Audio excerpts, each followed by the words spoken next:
Lil Abner was a highly popular, long-running American satire comic strip created by Al Cap, which appeared in newspapers from 1934 to 1977. But would you believe that such a comic strip contained secret messages? Due to being part of a cipher that traces its origins back to the First Crusade? Looks like I really had you for a second. No, you shouldn't believe that. You shouldn't believe that at all. But getting down to brass tacks here, we will be talking about another lesser-known suppressed figure, withdrawn from the Holy Bible. Christianity most certainly wouldn't be the religion that it is today if it wasn't for the devotees that understood that bridges and concessions had to be made for the sake of religious acceptance. And of course, some key figures here, including the Sage of Salem, Moses, and of course, Jesus Christ Michael. That he himself even knew the importance of accepting other people's worldviews, and that change ultimately takes time. In fact, as Jesus' ministry progressed, he quickly realized that many, including his own apostles, were mentally incapable of seeing him as anything other than the Judaic Messiah. So, of course, this is the ultimate teacher that we're talking about that couldn't even break through to his own apostles, which, of course, takes things metaphysically to a whole nother level. Curiously, at a certain point, particularly around the time of the Great Confession by Peter, Jesus began to partially assimilate the role of Messiah. He stopped short of a flat denial when he attempted with a select few of his apostles in the beginning, choosing instead later on to adopt the term Son of Man, a title with both human and messianic overtones, while simultaneously attempting to spiritualize and redefine what being the chosen one actually meant, along with the inaccurately titled Kingdom of Heaven. The story of the Master's Gospel is often told through the lens of those who moved west toward Rome, but the Urantia Book reveals a deeper, more poignant narrative centered on Abner, the former head of the 12 apostles of John the Baptist, and later the courageous leader of the Brotherhood of Believers in Philadelphia. No, this didn't happen in the United States and most certainly had nothing to do with the cream cheese. Despite being a key influential figure who Jesus admired in the Urantia papers, Abner is entirely omitted from the Holy Bible. Now, little Abner, where he run off to this time? A reality in which we will shine some light on in today's video. The short of it is that both Abner, Peter, and Paul had some serious differences as to their image of the future of the Christian church, while Abner chose to remain loyal to Jesus' message. Such a decision led the original church to fade into obscurity. Paul exhibited a great deal of flexibility and cultural awareness that likely saved the church's future at the price of originally distorting some of Jesus' original messages, although he, arguably, also succumbed to peer pressure from others. To understand the tragic divergence of Jesus' original message, one must look at the steadfast loyalty of Abner and the subsequent theological shifts orchestrated by Peter and Paul as they transitioned the gospel from a spiritual liberation into a Greco-Roman eclectic religion. Abner was a man of uncompromising intellectual honesty, which obviously made him a bad politician. When John the Baptist was imprisoned, Abner led the loyal remnant of John's followers. His eventual recognition of Jesus as the promised one was not a sudden burst of emotionalism, but was a calculated, sincere realization of truth. However, Abner's primary struggle was his innate traditionalism. He found it difficult to completely shed the structured, austere habits of the Baptist school to fully embrace the joyful, fluid liberty of Jesus' new revelation. This friction created a unique position for him. He was one of the most loyal of Jesus' followers, yet he remained silently out of step with the chosen 12, particularly with Peter. While the 12 apostles found Peter focused on the immediate surroundings of Galilee and eventually Jerusalem, Abner established a stronghold in Philadelphia. That was again not in the United States. Or was it? This city became the most successful center of the gospel during the Master's life and for decades afterward. Unlike the church in Jerusalem, which became mired in Jewish legalism, or the churches of Paul, which became Hellenized.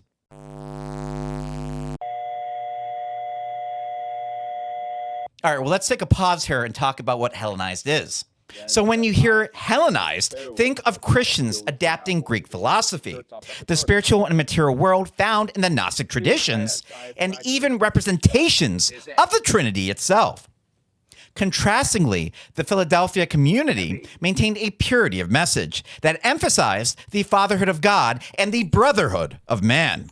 Abner served as the patriarch of this community, refusing to bow to the growing pressure to turn the religion of Jesus into a religion about Jesus, found in 192 4.8. The tension between Abner and the Jerusalem leaders, Peter and James, was rooted in the administration of the church. Abner rightfully believed that he and his associates had been commissioned by Jesus just as much as the original 12 had been. And of course, the whole feet washing thing that Jesus had to do to teach his apostles a lesson when it came to favoritism. There was none. He loved all of his apostles equally, and dare I say, all of mankind as well. There was no favorites. But anyways, Abner resented the attempt by the Jerusalem apostles to exercise centralized authority over all believers. This was the first great internal conflict of the movement. Abner's refusal to submit to the central office in Jerusalem was not born of pride, but a desire to protect the gospel from being shackled by that same institutionalism that had stifled the Hebrew prophets. As years had progressed after the crucifixion and, of course, later resurrection, a shift began to occur. Peter, while a man of great heart, was impulsive and often swayed by the immediate culture of the Jewish believers. Like I alluded to before, this likely wasn't all bad, but most certainly had its consequences. Peter struggled to reconcile the radical inclusivity of Jesus with the deep-seated prejudices of his upbringing, and I'm sure also the people around him. However, the most significant transformation of the message came through Saul of Tarsus, later known as Paul. Paul was a brilliant legalist and a master of Greek philosophy. When he embraced the gospel, he did so through the lens of his own intense personality and his background in the mystery religions of the Mediterranean, which are sometimes referred to as initiatory cults that shared secret knowledge. The greatest of these devastating cults was the mystery religion of the Mother of God sect, which had its headquarters in those days on the same exact site of the present Church of St. Peter's in Rome, found in 98 3.5. Coincidence? I don't think so. But I'll let you decide in the comments below. Abner watched with increasing concern as Paul began to construct a complex theology. Paul's gospel was centered on the death and resurrection of Jesus, the atonement, rather than the living teachings of Jesus regarding the kingdom of heaven. To Paul, Jesus became the sacrificial lamb, a concept that resonated deeply with the Roman and Greek minds, accustomed to bloody sacrifices and mystery cults. So in Paul's defense, this was great PR. Something people can easily relate to, along with a deified figurehead that was easy to follow with symbols like the cross that were easy to reproduce. So it was the beginning of the Great Distortion. While Paul was incredibly effective at spreading Christianity to the Gentiles, he did so by wrapping the simple spiritual truth of the Master in the heavy garments of Roman law and Greek logic. Abner remained in Philadelphia, continuing to teach that the kingdom of heaven was a present spiritual reality within the heart of the individual. He resisted the idea that one had to believe in a specific set of dogmas about Jesus' death to be saved. For Abner, salvation was simple: childlike recognition of the sonship of God. It's really that easy. If you accept this, most other things will fall in line for the average Urantian. Abner found it tragic that the beautiful, living experience of the Master was being replaced by a formalized cult of personality, complete with intermediaries and ritualistic practices. Don't forget, Jesus did not want to be seen as some distant deity, but rather an elder brother, found and 169 4.1. Yeah, fat chance of that happening now. An interesting fact about Abner's time in Philadelphia was the messenger service he maintained. It was one of the most efficient communication networks in the ancient world, allowing the Philadelphia church to stay in contact with believers as far away as Alexandria and Mesopotamia. Abner used this network to try and counter the growing legalism coming out of Jerusalem. But he was eventually outmaneuvered by the sheer organizational power and prolific writings of Paul. The Urantia Book indicates in 195 10.11 that a house divided against itself cannot stand. And the apostles were getting in their own ways. As a fun fact, Jesus himself taught this reality, stating in 153 4.3, "How can Satan cast out Satan? A kingdom divided against itself cannot stand. If a house be divided against itself, it is soon brought with desolation." Oh, I get some foreshadowing goosebumps here. Consequently, Jesus' original vision of an individual having direct access to God was slowly deteriorating. The Roman culture further catalyzed this distortion. The Roman mind valued order, hierarchy, and institutional strength. As the church moved toward Rome, it adopted this very structure of the empire it sought to convert. The overseers became bishops, and the spiritual fellowship was transformed into a political entity. Peter eventually found himself in Rome, where his simpler understanding of the gospel was subsumed by the need for ecclesiastical authority. The Urantia Book indicates that Peter and Paul eventually did find common ground, but it was through their martyrdom. Their legacies fueled a version of Christianity that would have been unrecognizable to the Abnerian loyalists in Philadelphia. As a fun fact, much of the political tensions the apostles were facing when it came to the Romans had to do with their slogan of the kingdom of heaven. If they would have adapted another term for what they were trying to achieve, the Romans would have majorly backed off and they would not have had to make so many concessions. We see in 195 2.2 that much of the early persecution of Christians in Rome was due solely to their unfortunate use of the term kingdom in their preaching. The Romans were tolerant of any and all religions, but very resentful of anything that savored of political rivalry. And so, when these early prosecutions, due so largely to misunderstanding, died out, the field for religious propaganda was wide open. The Roman was interested in political administration. He cared little for either art or religion, but he was unusually tolerant of both. So as a quick side note here, Jesus himself wasn't a big fan of the term kingdom. Again, he didn't want to be a king. But for lack of a better term, he went along with it. Abner lived to a very old age, remaining the head of the Philadelphia church until his death. He died with regret that he could not stop the tide of Hellenization. He saw the gospel of the kingdom being traded for a gospel of the church. Yet the Philadelphia church remained a light for nearly a century, a testament to the fact that Jesus' original message could be lived without the distortions of Roman ritual or Pauline theology. One of the most fascinating aspects of Abner's later life was the possession of various written records of Jesus' teachings that predated the canonical Gospels. These records emphasized the humanity and the daily conversations of Jesus. Unfortunately, as the Roman-centered church gained dominance, these Eastern records were largely marginalized or even lost, leaving the world with the filtered versions that aligned better with the evolving church dogma. So to expand on these dogmas, the new church now included a hierarchy, intermediaries to God, and the distorted concept that Jesus was the proverbial sacrificial lamb of God. So if you truly believe that Jesus Christ Michael is God incarnate and he is the eternal Son, part of the Trinity, who's he sacrificing for? Us Urantians believe that the Father has just as much mercy as the Son, having the same essence, and that God most certainly does not ask for any form of sacrifice with the exception of striving towards perfection. As a fun fact here, we learn in 125 2.3, Jesus had begun to turn over, in his mind, the propriety of celebrating the Passover without the slaughtered lamb.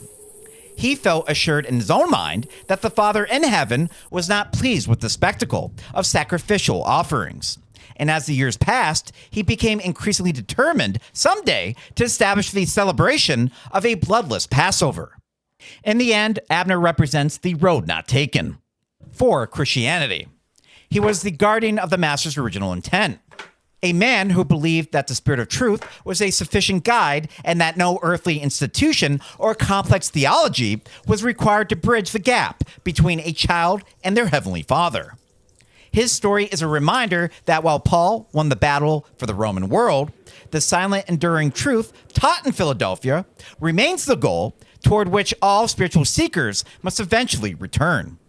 But keep in mind, even planetary rulers are chosen based on their propensity toward error, or identifiability to creature fallibility, like the Lenandadek order. It's like the expression goes, those that can't do, teach. What does that say about my channel? Humor aside, sometimes I've discovered that some of the most brilliant minds make horrible teachers, since again, they cannot relate to the average student. Hold on, wait, I'm doing it again. Can we remove that line?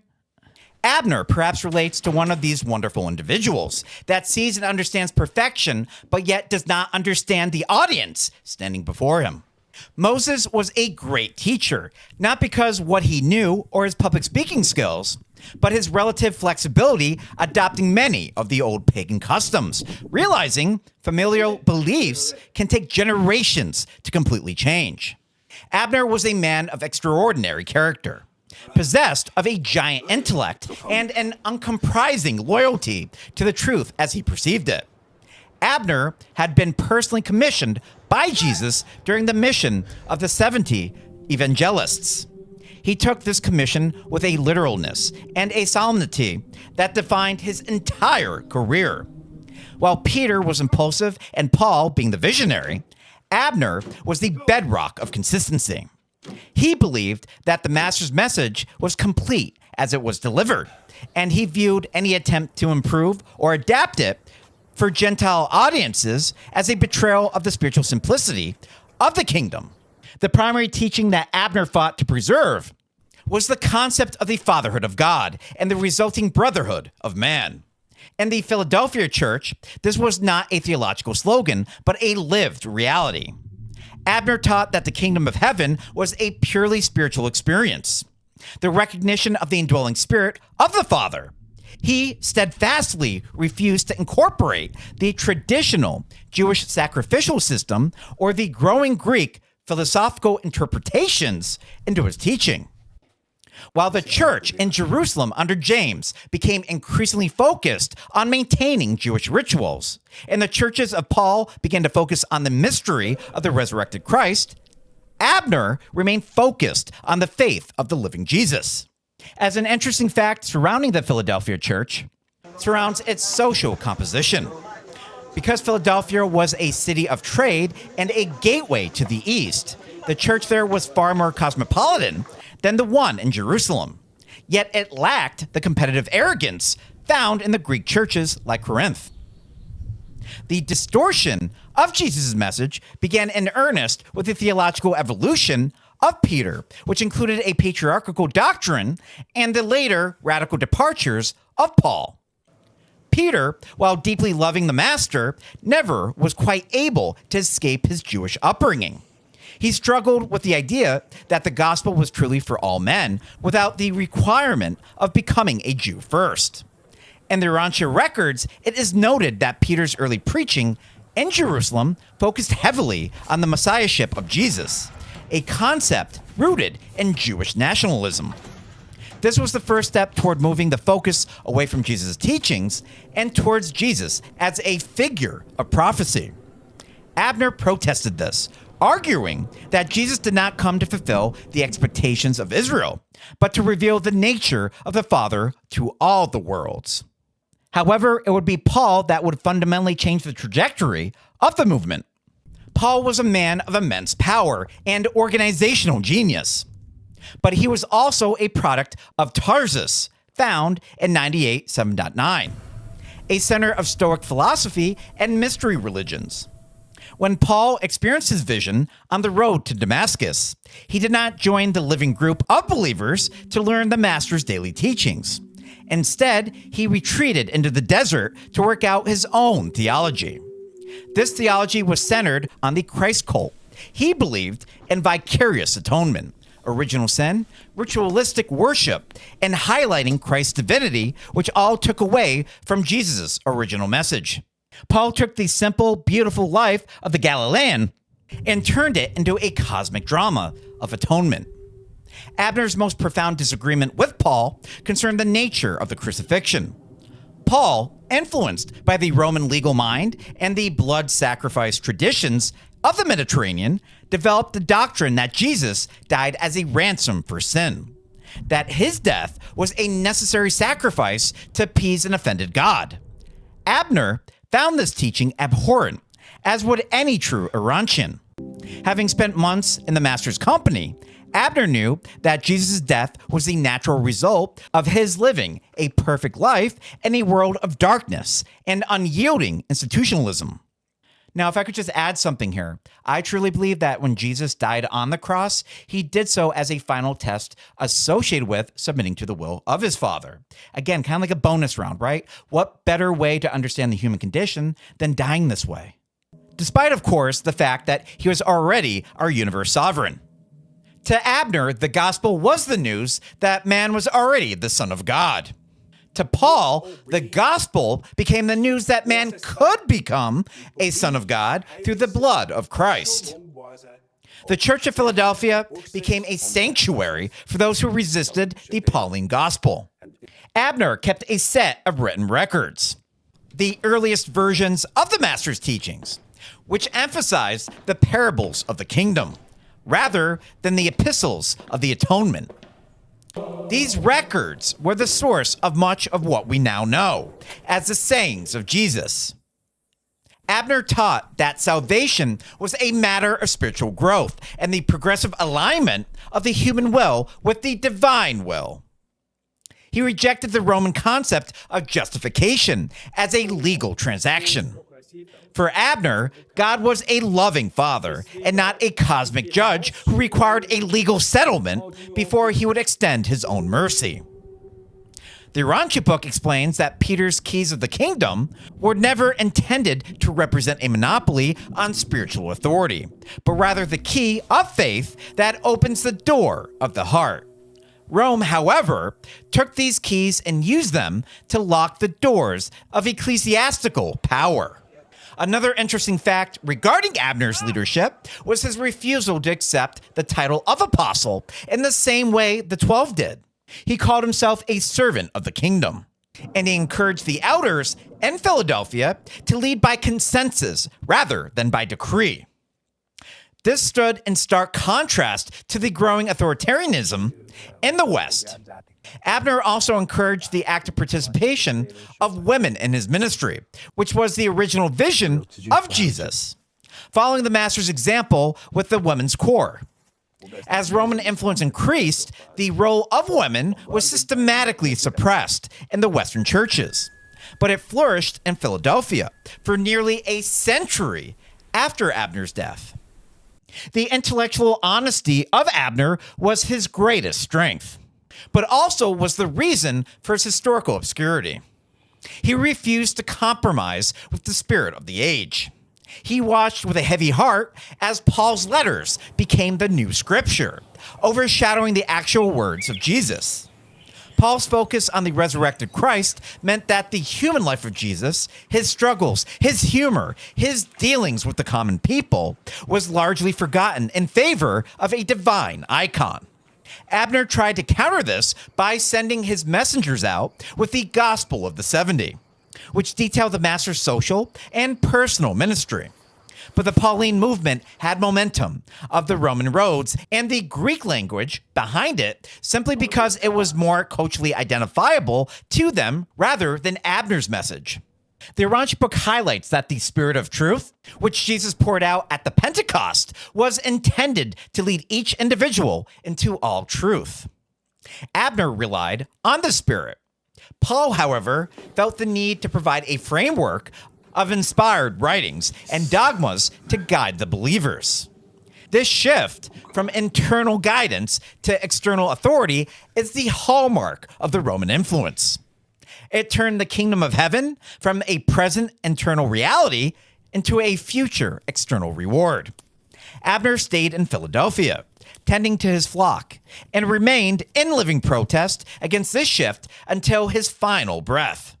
In our final analysis, Abner was most certainly a faithful steward of Jesus Christ. He was the bridge between the old world of the Baptist and the new world of the Spirit. While Peter and Paul are remembered as the architects of Christianity, the Urantia records suggest that Abner was the true guardian of the Master's heart. His story is a poignant reminder that truth is not always found in the loudest voices or the largest institutions, but often in the quiet, steadfast loyalty of those who refuse to let the simplicity of the gospel be buried under the weight of human tradition and cultural adaptation. However, Paul and Peter should not be considered the villains of this story. If these two had not amended their teacher's message and, dare I say, succumbed to peer pressure, Christianity could have faded in the same way as Abner's church. The Catholic Church was a needed institution in those times, where the religious instruction was provided by the literate, documented through publishers that were financed, and was distributed and promoted through a then very successful business model. Thank you again for watching today's video, your continued support, and I'll see you on the next one.